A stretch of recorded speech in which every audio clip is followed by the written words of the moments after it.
श्रीगुरुभ्यो नमः। हरिः ओम्। शिवशक्त्या युक्तो यदि भवति शक्तप्रभवितुं न चेदेवं देवो न खलु कुशलः स्पन्दितुमपि। अतस्त्वामाराध्यां हरिहरविरिञ्जातिभिरपि प्रणन्तुं स्तोतुं वा कथमकृतपुण्यः प्रभवति। तनीयां सम्पांसुं तव चरणपङ्केरुहभवं विरिञ्चिः सञ्चिन्वन् विरचयति लोकानविकलं। वहत्येनं शौरिः कथमपि सहस्रेण शिरसां हरसंक्षुध्यैनं भजति भसितोद्धूलनविधिम्। अविद्यानामन्तस्तिमिरमिहिरद्वीपनगरी जडानां चैतन्यस्तपगमकरन्तश्रुतिझरी दरिद्राणां चिन्तामणिगुणनिका जन्मजलधौ निमग्नानां दंष्ट्रा मुररिपुवराहस्य भवति। द्वदन्यः पाणिभ्याम् अभयवरदो दैवतगणः त्वमेका नैवासि प्रकटितवरा भीत्यभिनया। भयात्रातुं दातुं फलमपि च वाञ्छासमधिकं शरण्ये लोकानां तव हि शरणावेव निपुणौ. எல்லாருக்கும் நமஸ்காரம். அபிராமி அந்தாதியோட பொருள் விளக்கத்தை பார்த்துன்னு வந்ததில் இது 6வது ரெக்கார்டிங். 50வது பாடலில் அம்பாளுடைய பெருமையுடைய நாமாக்களாகிய நாயகி, நான்முகி, நாராயணி, கைநளின பஞ்சச்சாயகி, சாம்பவி, சங்கரி, சியாமளை, சாதினச்சு, வாயகி, மாலினி, வாராகி, சூலினி, மாதங்கி என்று பல பெருமைகளுடைய அம்பாளுடைய திருவடி தாமரைகளே நம்மை காக்கும் கோட்டை அரண் அப்படின்னு சொல்லி அபிராமிப்பட்டர் நிறுத்தியிருந்தார். நான்முகியாகவும் நாராயணியாகவும் சாம்பவியாகவும் சங்கரியாகவும் விளங்குபவள் அவளே. சுவாமியுடைய பலவிதமான இந்த ரூபங்களுக்குள்ளே இருந்துண்டு அவளுக்கு அந்த தொழிலை செய்யக்கூடிய சக்தியை தருபவள் அம்பாள். இதை பார்க்கும்போது நமக்கு சௌந்தரிய லஹரியில் ஆதிசங்கர பகவத்பாதாள் சொன்ன ஒரு சில ஸ்லோகங்கள் ஞாபகத்துக்கு வருது. சௌந்தரிய லஹரியை ஆரம்பிக்கும் போதே முதல் வார்த்தையே சிவ அப்படிங்கிற மங்களமான வார்த்தையை போட்டுதான் ஆரம்பிச்சிருக்கார் ஆதிசங்கராச்சாரியா. மங்கள ரூபியான ஈஸ்வரன் பராசக்தியான உன்னோட இணைந்திருப்பாரானால் இந்த பிரபஞ்சத்துல படைத்தல், காத்தல், அழித்தல் தொழில்களை செய்யறதுக்கு சக்தராக ஆகிறார். இப்படி உன்னுடைய சம்பந்தம் இல்லாம இருந்தார்னா அசையக்கூட சக்தியற்றவராக, செய்யாத சிவமாகவே இருக்கார். இந்த காரணத்தினாலதான் விஷ்ணு, ருத்ரன், பிரம்மா முதலான தேவர்கள் அவரவர்களுடைய தொழில் நடக்கும் பொருட்டு உன்னை பூஜித்து ஆராதனை செய்கிறார்கள். பேர்பட்ட உன்னை சென்று போன எத்தனையோ ஜென்மங்கள்ல அளவிடாத புண்ணிய காரியங்கள் செய்யாத ஒருத்தன் வணங்கவோ இல்ல வாக்கினால ஸ்துதி பண்ணவோ கூட எப்படிமா முடியும்? பராசக்தியாகிய உன்னுடைய திருவடியில பட்டு வந்த தூசி பாதத்தூளியை சேகரித்து அதனால கிடைக்கக்கூடிய சக்தியை கொண்டே நான்முகன் உலகத்தை படைக்கிறார். இந்த 14 உலகங்களையும் ஹரியானவர் ஆதிசேஷ ரூபம் எடுத்துட்டு தாங்குகிறார். பழைய காலத்துல ருத்ரன் இந்த பாதத்தூளியின் மகிமையினாலேயே எல்லாத்தையும் அழிக்கும் சக்தியை அடைகிறார். இதையே பஸ்மமாக்கி தன்னோட உடம்பு பூரா பூசிக்கிறார். என்னுடைய இந்த பவித்திரமான பாதத்தூளியானது அவித்யை உடையவர்களுக்கு, அதாவது அஞ்ஞானிகளுக்கு, கன இருட்டில் மூழ்கி கிடக்கும் ஒரு தீவிர நகரத்துல திடீர்னு பெரிய ஜோதி ஸ்வரூபமா சூரியன் உதயமானா எவ்வளவு வெளிச்சத்தை கொடுக்குமோ அப்படி புத்தியில பிரகாசத்தை கொடுக்கும். மந்த புத்தி உடையவாளுக்கு ஞானமாகிய கற்பக தருவில பூத்த பூலேந்து பெருகிற மகரந்த ரசமாக இருக்கும். ஏழ்மையில கஷ்டப்படுற தரித்திரம் உள்ள மனிதர்களுக்கு தாங்கள் கேட்டதையெல்லாம் தரக்கூடிய சிந்தாமணி மாதிரி ஒரு பெரிய நிதியாக இருக்கும். இப்படி அர்த்தாத்திகளுக்காக மாத்திரம் இல்லாம சம்சார வாழ்க்கையில மூழ்கி கஷ்டப்பட்டு மோட்சத்தை அடைய முயலும் ஒரு முமுட்சுவுக்கு எப்படி கடலுக்கடியில மூழ்கி போன பூதேவியை தன்னுடைய கோரை பற்களால தூக்கி மேலே எடுத்தாரோ வராகமூர்த்தி, அந்த மாதிரி பிறவி பெருங்கடல்ல மூழ்கி தத்தளிப்பவர்களை அதிலேந்து தூக்கி கரை சேர்க்கும் உன்னுடைய பாதத்தூளி. இந்த உலகத்துல வாழறதுக்கு வேண்டிய கல்வி, செல்வம், ஞானம் எல்லாத்தையும் தந்து இவள மோட்சத்தையும் தருமே. அத்தனையுமே உன் திருவடியில பட்டு வந்த ஒரு தூசி செய்யும். ஏ லோகானாம் சரண்யே, உலகத்தில் உள்ள அனைத்து உயிர்களுக்கும் அடைக்கலமாக விளங்குபவளே, உன்னை தவிர பரம்பொருளோட மற்ற பல்வேறு தெய்வ உருவங்கள் இல்ல, அபய வரத முத்திரைகள்லாம் இருக்கும். அதை காட்டி அவ பயத்தை போக்கி பலவிதமான வரங்களை தரா. ஆனா நீ எந்த அபிநயமே பிடிக்கிறது இல்லையே. காமாட்சி, அபிராமி எல்லாம் கையில கரும்பு தானே வச்சுட்டு இருக்கா. உனக்கு அந்த முத்திரை எதுவுமே வேண்டாமே, உன்னுடைய திருவடி போருமே. சரணடைந்த பக்தர்களை எல்லா பயத்திலேந்தும் காப்பாத்தி எல்லா வரங்களையும் கொடுத்து மோட்சத்தை கொடுக்கும் அடைக்கலமாக இருக்கே உன்னுடைய திருவடிகள். இப்படியெல்லாம் பகவத் பாதாள் சொல்லிண்டே போறா. இப்படியெல்லாம் சொல்றாளே பகவத் பாதாள், அவர் என்ன சாக்தரா அப்படின்னு கேட்டா, பெரிவா தெய்வத்தின் குரல்ல ஆச்சாரியாள் சைவர், வைஷ்ணவர், சாக்தர் எல்லாம் தான் அப்படிங்கிறா. பரம்பொருளோட எந்த ரூபத்தை பத்தி ஸ்தோத்திரம் பண்றாளோ அப்போ முழுசா அந்த ரூபத்துக்கு சரணாகதி பண்ணி நீங்களே சர்வசக்தரான பரம்பொருள் அப்படின்னு சொல்லி தான் ஸ்துதி பண்ணுவா பகவத் பாதாள். பகவத் பாதாளுடைய வழியை அனுசரிக்க முயல்கிற நமக்கு இது கொஞ்சம் நம்மளுக்கு தெரிஞ்சிருக்கணும் அப்படிங்கிறதுக்காக சொன்னேன். இப்போ சொன்ன 1-2 சௌந்தர்யலஹரி ஸ்லோகத்துக்கும் மேலோட்டமான அர்த்தம் தான் நான் சொன்னது. இல்லையே பல்வேறு லேயர்ஸ் இருக்கு. முதல் ஸ்லோகத்துக்கே மேலோட்டமா தெரியற பொருளுக்கு எதிர்மறையா உன்னுடைய கலப்பில்லாம இருந்தா சிவம் அசையக்கூட சக்தியற்றவராக இருக்கிறார் அப்படின்னு சொல்றதுல ஆகிய விஷ்ணு மாயாவுடைய கலப்பு இல்லாமல் இருந்தா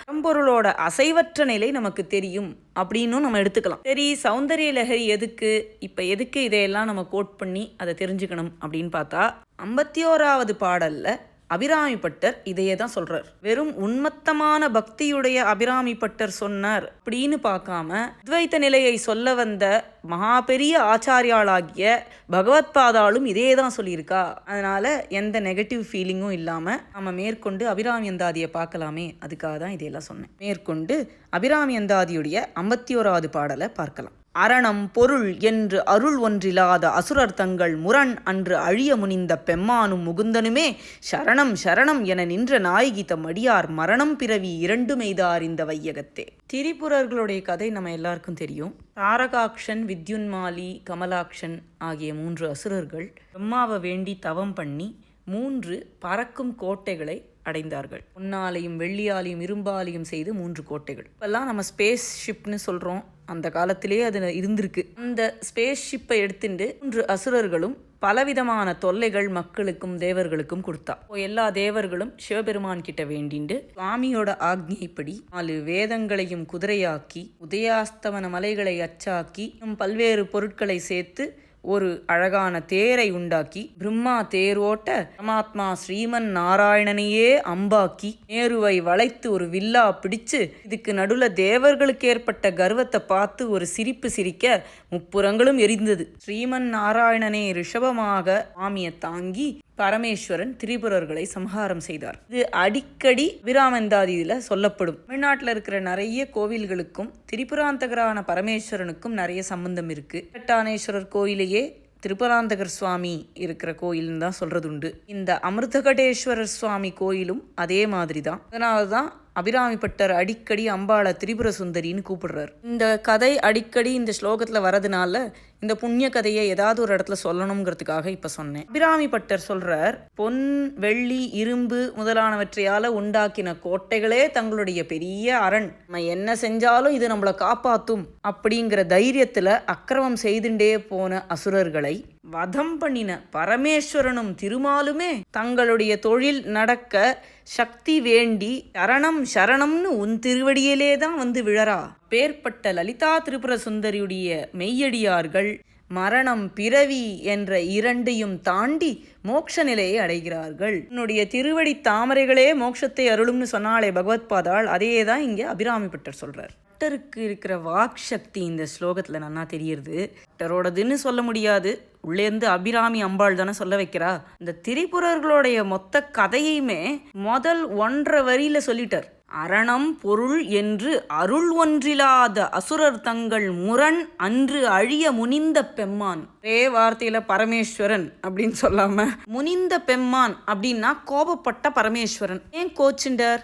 அதுக்கு முன்னாடி வரியில சொல்லியிருக்கார், அருள் ஒன்று இல்லாத அசுரர். ரணத்தையே நீங்க பொருள்னு வச்சுக்கோங்கோ, உங்களுடைய கோட்டைகள் தான் உங்களுடைய பெரிய காவல் நினைச்சுக்கோங்கோ, என்னமோ பண்ணுங்கோ. ஆனா அருள் துளி கூட இல்லாம இருந்தா பெம்மான் முனியும், பரமேஸ்வரனுக்கும் கோபம் வரும். ஆனா திரிபுரங்களாகிய அந்த கோட்டைகள் எரிஞ்சது கோபத்தினால இல்லை. சுவாமி போருக்கு கிளம்பும் போது எல்லா தேவர்களும் ஒரு பெரிய தேரை உண்டாக்கினான்னு சொன்னேனே, அதை பார்த்த உடனே அந்த தேவர்களுக்கே பெரிய கர்வம் வந்துருத்தான்.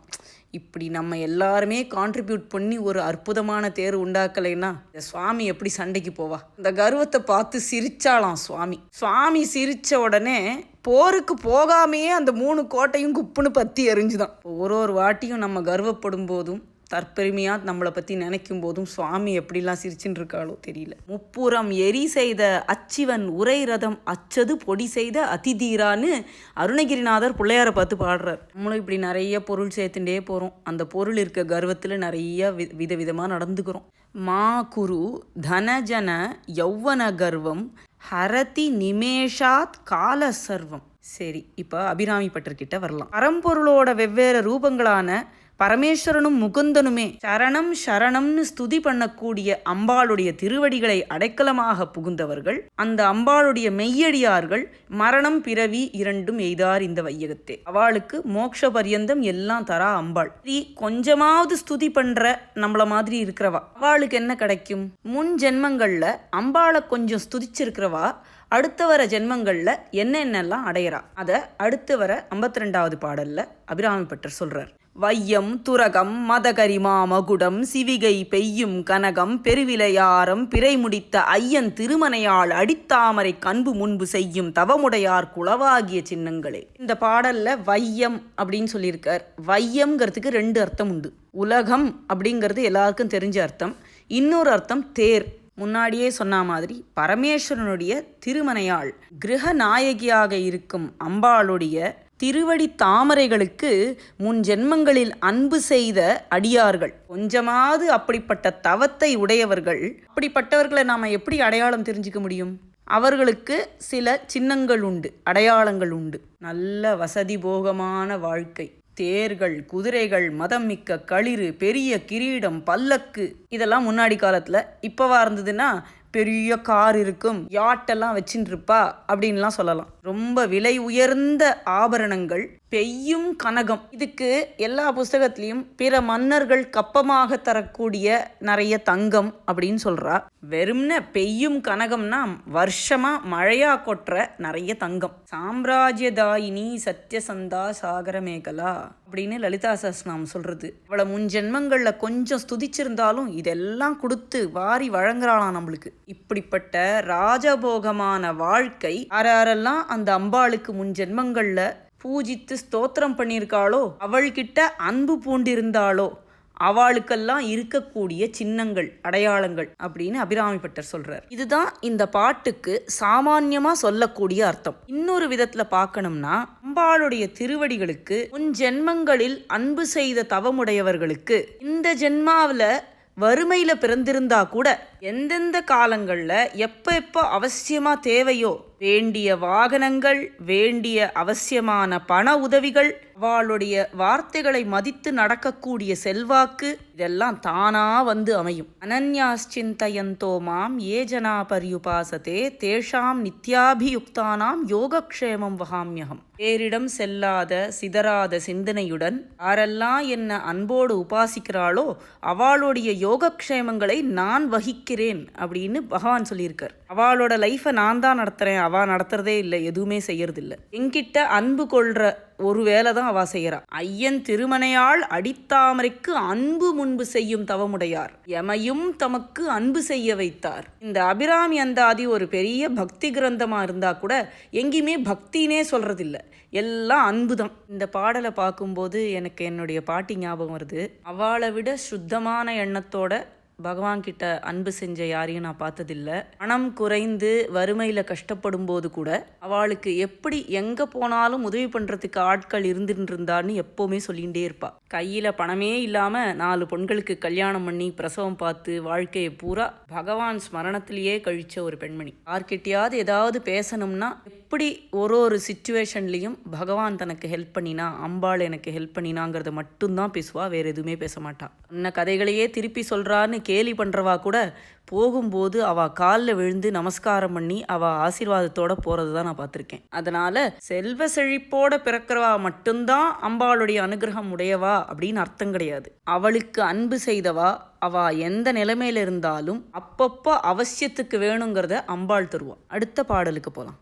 சின்னஞ்சிறிய மருங்கினில் சாத்திய செய்யப்பட்டும் பெண்ணம்பெரிய முலையும் முத்து ஆரமும் பிச்சி மைத்த கண்ணங்கரிய குழலும் கண் 3 கருத்தில் வைத்து தன்னந்தனி இருப்பார்க்கு இதுபோலும் தவமில்லையே. தன் திருவடிக்கு அன்பு முன்பு செய்யும் தவமுடையார அம்பாள் பார்த்துக்கிறான்னு முன்னாடி பாடல்ல சொல்லியிருந்தார். அப்படின்னா ரொம்ப சிரமப்பட்டு அவளை நோக்கி தவமெல்லாம் செய்யணுமா, அப்பதான் அவளுடைய அனுகிரகம் கிடைக்குமா அப்படின்னா பட்டர் சொல்றார், அதெல்லாம் ஒண்ணுமே வேண்டாம், வெறுன்னு அவளை நினைச்சு தியானம் பண்ணினா போருமே அப்படின்னு சொல்லிட்டு கருணையோட எப்படி தியானம் பண்ணோன்னு கூட சொல்லித்தரார். இப்படி நினைச்சு தியானம் பண்ணுங்கோ. எப்படி? அழகாக மெலிந்த சின்னஞ்சிறியதாக உள்ள இடையில சாத்திய செய்யப்பட்டும் பெண்ணம்பெரிய மார்பும் அது மேல அணிந்த முத்து மாலையும் கொத்தாக பூத்த நெருங்கிய பிச்சி மலர்களை அணிந்த கண்ணங்கரிய கூந்தலும் கண் 3. அடிக்கடி தியானம் பண்ணும்போது அவ முக்கண்ணி அப்படின்னு சொல்வார். ஏன் முக்கண்ணி? சுவாமியோட இடப்பாகத்தை அடைந்து சுவாமியோட 2 கலந்த திருவுருவமாக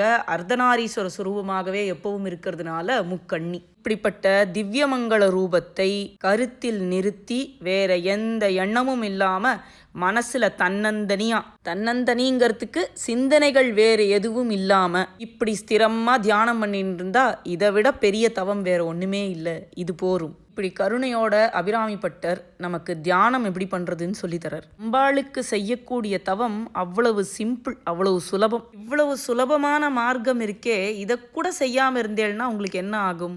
அது அடுத்த பாடல்ல சொல்றார். அந்த பாடலை பார்க்கலாம். இல்லாமை சொல்லி ஒருவர் தம்பால் சென்று இழிவுபட்டு நில்லாமை நெஞ்சில் நினைகுவிரேல் நித்தம் நீடுதவம் கல்லாமை கற்ற கயவர் தம்பால் ஒரு காலத்திலும் செல்லாமை வைத்த திரிவுரை பாதங்கள் சேர்மின்களை. நம்மளையெல்லாம் பார்த்து அபிராமி பட்டர் சொல்றார், நமக்கு ஒன்று இல்லை அப்படின்னு மற்றவாள்கிட்ட போய் யாச்சகமாக கேட்டு வாங்கி பெறது எவ்வளவு இழிந்த நிலைமை. ஏற்பது இகழ்ச்சின்னு சொல்லியிருக்காளே அவ்வை. பணம் இல்லைனா தான் யாச்சகம் பண்ணணும்னே கிடையாது. பணம் இருக்கிறவா கூட திருப்தியே இல்லாமல் மற்றவாகிட்ட போய் இது வேணும் அது வேணும்னு கேட்கறது உண்டு. திருப்திங்கிற செல்வம் அம்பாளுடைய அனுகிரகம் உள்ளவாளுக்கு மட்டும்தான் உண்டு. அந்த செல்வம் வறுமையில் இருக்கிறவாளுக்கு கூட நிறைய பேருக்கு இருக்கு. எட்டாலும் மேன்மக்களே. அந்த செல்வம் அமைய பெறாதவா 1000 கோடி பேங்க்கில் கொண்டு போய் வச்சிருந்தாலும் இன்னும் வேற யார்கிட்டேருந்து வாங்கலான்னு பார்த்துட்டு இருப்பா. இன்னொருத்தர்கிட்ட போய் யாச்சகம் பண்ணி ஒன்றுத்த பெற வேண்டிய நிலைமை. அப்படிப்பட்ட எண்ணம் எவ்வளவு இழிந்தது அப்படிங்கிறதெல்லாம் திருவள்ளுவர் நிறைய சொல்லியிருக்கார்.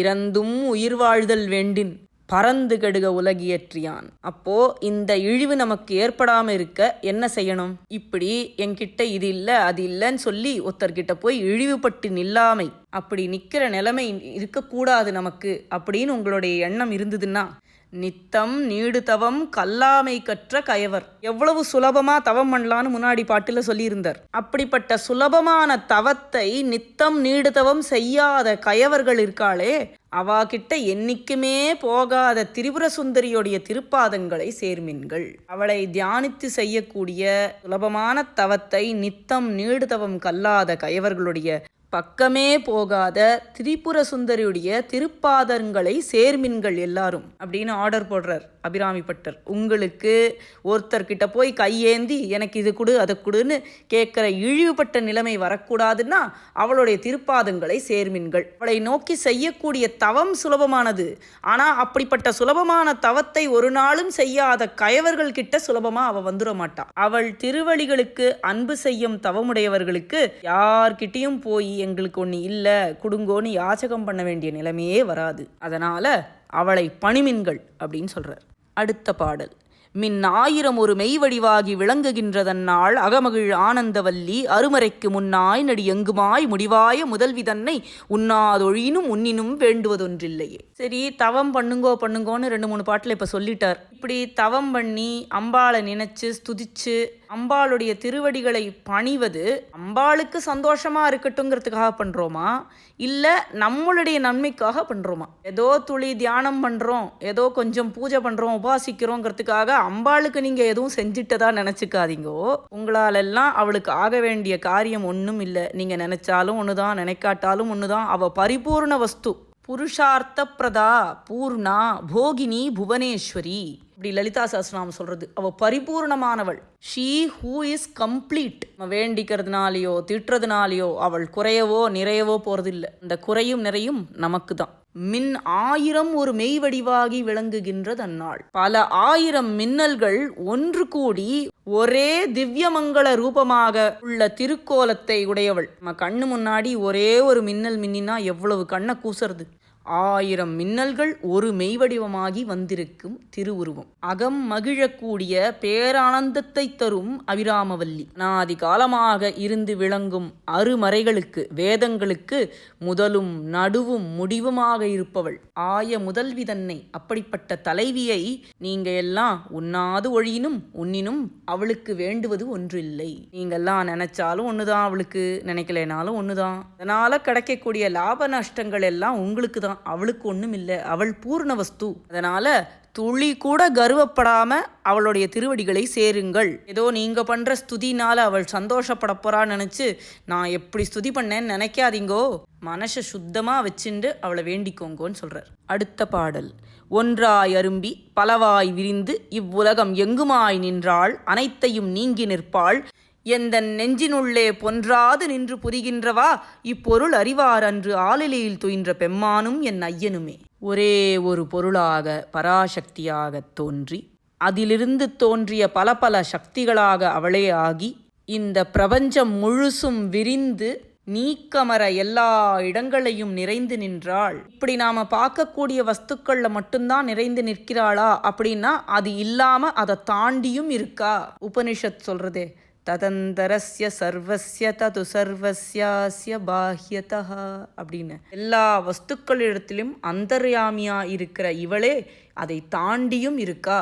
பேர்பட்ட பெருமைகளை உடைய எங்கள் இறைவி என்னுடைய கருத்துக்குள்ளே நீங்காமல் நிறை பெற்று விளங்க விரும்பி அருள் புரிந்தாளே, என்ன வியப்பு! அப்படிப்பட்ட அகிலாண்ட கோடி பிரம்மாண்ட நாயகி என்னுடைய கருத்துக்குள்ளே எப்படி வந்து அருள் புரிந்தாள். இப்பொருள் அப்படிங்கிறதுக்கு இப்படிப்பட்ட ரகசியம், இந்த நடக்க முடியாத காரியத்தை அவ எப்படி செய்யறா அப்படின்னு வச்சுக்கலாம். இல்லைன்னா இந்த பரம்பொருள் வஸ்துவாகிய அம்பாள் அப்படின்னு வச்சுக்கலாம். இந்த பொருளை அறிந்தவர் ஆலிலையில் துயின்ற பெம்மானாகிய பரந்தாமனும் என்னுடைய ஐயன் பரமேஸ்வரன் மட்டுமே.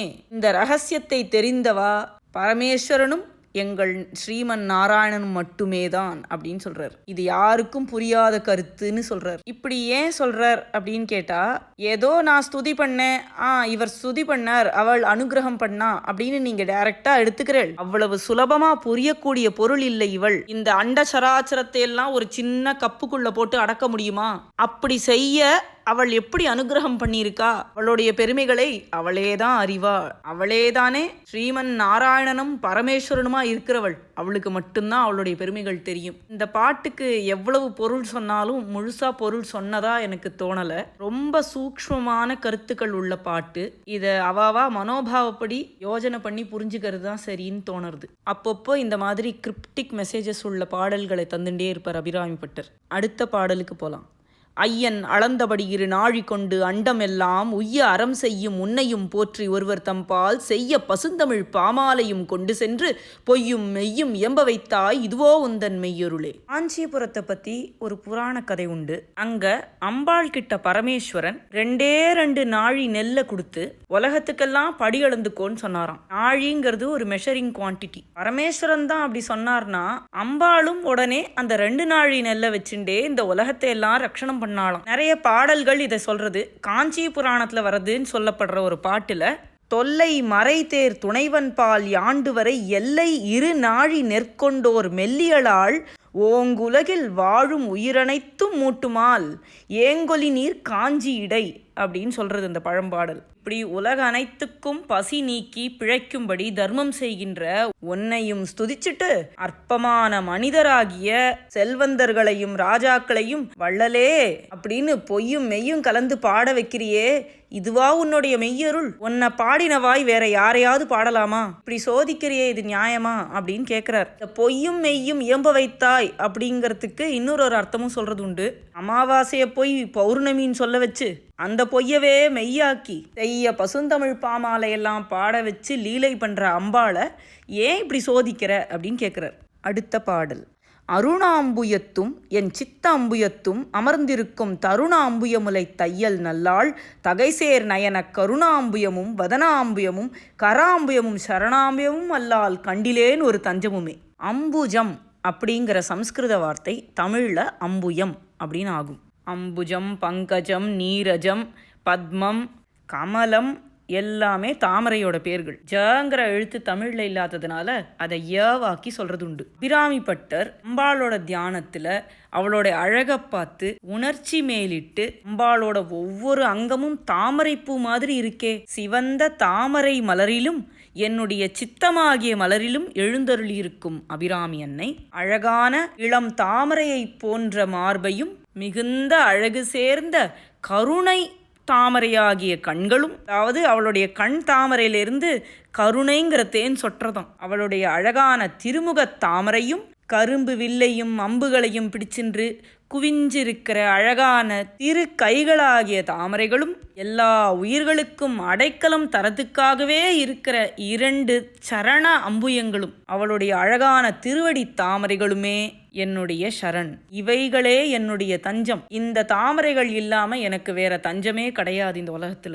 இப்படி அங்கங்களெல்லாம் பூத்த தாமரைகளாக இருக்கப்பட்ட தையல் நல்லாளே என்னுடைய அடைக்கலம். இந்த பாட்டை பார்த்தா எனக்கு ஒரு துளசிதாசருடைய பஜனை ஞாபகம் வரும். நவ கஞ்சலோச்சன கஞ்ச முககர கஞ்ச பத கஞ்சாருணம் ஸ்ரீராமச்சந்திர கிருபாலோ பஜமன ஹரண பவபயதாருணம். துளசிதாசர் சொல்றார், ஹே மனமே, புதிதாக பூத்த தாமரை போன்ற கண்களையும் விரிந்த மிருதுவான அழகான தாமரை போன்ற முகத்தையும் வில் அம்புகளை பிடிச்சதுனால குவிந்த அழகான தாமரை முட்டுகளாகிய கரங்களையும் எல்லா ஜீவன்களுக்கும் அடைக்கலம் தரத்துக்காகவே இருக்கிற திருவடி தாமரைகளையும் உடைய கிருப்பாளுவாகிய தயாமூர்த்தியாகிய பக்தர்களை சம்சார கடலிலிருந்து பிறப்பு இறப்பு ஆகிய பயங்களிலிருந்து விடுவிக்கக்கூடிய பவ பயத்தை அறுக்கக்கூடிய எங்கள் ஸ்ரீராமச்சந்திர மூர்த்தியை பஜி. இப்படி சொல்றார் துளசிதாசர். கிரேட் மைண்ட்ஸ் திங்க் அலைக்குங்கிறது இதுதான் போல இருக்கு. இந்த அபிராமி அந்தாதி பாடலுடைய டைரக்ட் சான்ஸ்கிரிட் வேர்ஷன் தான் இந்த பஜன். அடுத்த பாடலை பார்க்கலாம். தஞ்சம் பிரிதில்லை ஈதல்லதென்று உன் தவநெறிக்கே நெஞ்சம் பயில நினைக்கின்றிலேன் ஒன்றை நீள் சிலையும் அஞ்சம்பும் இக்கலராக நின்றாய் அரியார் எனினும் பஞ்சஞ்சும் மெல்லடியார் அடியார் பெற்ற பாலரையே. இந்த பாட்டு அபிராமிப்பட்டர் கருணையோட நமக்காக சொன்ன பாட்டு. நீளமான கரும்பு வில்லையும் 5 மலரம்புகளையும் கையில் கொண்டுள்ள என் தேவி, உன்னுடைய திருவடிகளே என்னுடைய சரண் என்று நான் உணர்ந்திருந்தால் கூட உன்னையே உபாசனை பண்ணி தியானம் பண்ணி உன்னை அடையறதுக்குள்ள தவ நெறிக்கு செல்லுமாறு என்னுடைய நெஞ்சத்தை நான் பழக்க நினைக்க மாட்டேங்கிறேன். அதாவது நீயே என்னுடைய கதின்னு தெரிஞ்சா கூட உன்னுடைய தவநெறியிலேயே மனசை பழக்க மறுக்கிறேன். எனக்கு 1008 டிஸ்ட்ராக்ஷன்ஸ் இருக்குங்கிறார். ஒருக்கா டிஸ்ட்ராக்ஷன் அமாவாசையா பௌர்ணமியானே தெரியாது, முழு நேரம் அம்பாளோட தியானத்தில் இருக்கார். இப்போ இது நமக்காக சொன்ன பாட்டு. அவநெறியில மனசை பழக்கி அம்பாளோட திருவடிகளை தியானிச்சு அவளையே சரணாகதி பண்ணி நற்கதி பெறணும்னு நினைக்க நான் மறுக்கிறேன். அதுக்காக நீ என்னை தண்டிக்க கூடாது. அஞ்சை அஞ்சும் மென்மையான அடிகளை உடைய தாய்மார்கள் தன்னுடைய குழந்தைகள் ஏதாவது ஒரு அறியாமையினால தப்பு பண்ணினா போய் தண்டிக்க மாட்டான். பஞ்சஞ்சும் மெல்லடியார் அடியார் பெற்ற பாலரையே, தாம் பெத்த குழந்தையில அடிக்க மாட்டான். மன்னிச்சு ஏத்துப்பா, அதுதானே உலக வழக்கம். அதனால நான் உன்னை நினைச்சு ஒழுங்கான ஸ்தவம் பண்ணலைனாலும் நீ என்னை தண்டிச்சுடாத, என்னுடைய அறியாமையினால தான் அதை பண்றேன்னு நீ என்னை மன்னிச்சு விட்டுடு. இப்படி அம்பாள் கிட்ட சொல்றார் பட்டர். அடுத்த பாடல். பாலினும் சொல் இனியாய் பனிமாமலர் பாதம் வைக்க மாலினும் தேவர் வணங்க நின்றோன் கொன்றைவார் சடையின் மேலினும் கீழ் நின்று வேதங்கள் பாடும் மெய்ப்பீடம் ஒரு நாளினும் சால நன்றோ அடியேன் உடை நாய்த்தலையே. என்னையெல்லாம் ஆட்கொண்டு நீ என்னத்தை கண்ட அப்படின்னு அம்பாள் கிட்ட கேட்குற பாடல் இது. பாலை விட இனிய சொற்களை உடைய தேவி, குளிர்ச்சியான உன்னுடைய திருவடி தாமரைகளை கொண்டு போய் வச்சுக்கிறதுக்கு நிறைய நல்ல நல்ல இடங்கள் இருக்கே. திருமாலும் மற்றுள்ள எல்லா தேவர்களும் போற்றி வணங்கக்கூடிய எங்கள் பரமேஸ்வரனுடைய ஒன்றை மலர்கள் அணிந்த ஜடாமுடி உனக்கு போராதா? அவருக்கு கீழே நின்னு அவரை ஸ்துதி பண்ணக்கூடிய 4 வேதங்களுடைய பீடங்கள் உனக்கு போராதா? அவெல்லாம் சந்தோஷமா உன்னுடைய திருவடியை தலையில சூட்டிப்பாளே. அதையெல்லாம் விட்டுட்டு முடை நாற்றம் அடிக்கக்கூடிய நாய்த்தலையாகிய என்னுடைய தலையிலயா நீ உன் திருவடியை வைக்கணும்? என்ன ஆட்கொண்டு உனக்கு என்ன கிடைச்சது? கோயில் திருப்பதிகத்துல மாணிக்க வாசகர் சொல்ற ஒரு பாட்டு ஞாபகம் வருது. தந்தது உன் தன்னை கொண்டது எந்தனை சங்கரா ஆர்கொலோ சதுரர் அந்தம் ஒன்றில்லாத ஆனந்தம் பெற்றேன் யாது நீ பெற்றதென்பால் சிந்தையே கோயில் கொண்ட எம்பெருமான் திருப்பெருந்துறையுரை சிவனே எந்தையே ஈசா உடலிடம் கொண்டாய் யான் இதற்கிலன் ஒரு கைமாறே அப்படின்னு. விண் சுமந்த கீர்த்தி வியன் மண்டலத்தீசனாச்சே நீ உன்னை எனக்கு கொடுத்துட்டு என்ன போய் எடுத்துட்டியே. நம்ம 2 பேர்ல யாரு நல்ல சாமர்த்தியசாலி சொல்லு பார்க்கலாம்? நானோ முடிவே இல்லாத ஆனந்தம் பேரானந்தம் பெற்றேன். யாது நீ பெற்றதென்பால் உங்களுக்கு ஒண்ணுமே கிடைக்கலையே சுவாமி, என்ன பிஸ்னஸ் பண்றேன் நீங்க அப்படி சொல்வார் மாணிக்க வாசகர். அதுக்கு சிமிலரா உள்ள பாட்டு தான் இந்த பாட்டு. பரமேஸ்வரனே விரும்பி உன் திருவடியை தலையில சூட்டிக்கிறார். இங்கு வேதங்களுடைய பீடங்களும் பிரணவ பீடங்கள் எல்லாம் உன்னுடைய திருவடியை தலையில சூட்டிக்கிறதுக்கு உன் காலடியில விழுந்து கிடக்கு. இவ்வளவு உயர்ந்த இடத்தையெல்லாம் விட்டுட்டு என் தலையில போய் உன் திருவடியை வச்சிருக்கியே. உடை நாற்றம் வீசக்கூடிய நாய்த்தலையாகிய என் தலையில வச்சுட்டியே. உன்னுடைய அருளை பெறத்துக்கு கூட எனக்கு தகுதி கிடையாதே அப்படின்னு சொல்றார் அபிராமி பட்டர். இதோட 60வது பாட்டு முடியறது. 61வது பாடல்லேருந்து இருக்கிற பாடல்களை அடுத்த ரெக்கார்டிங்கில் பார்க்கலாம். ஓம் ஸ்ரீ மாத்ரே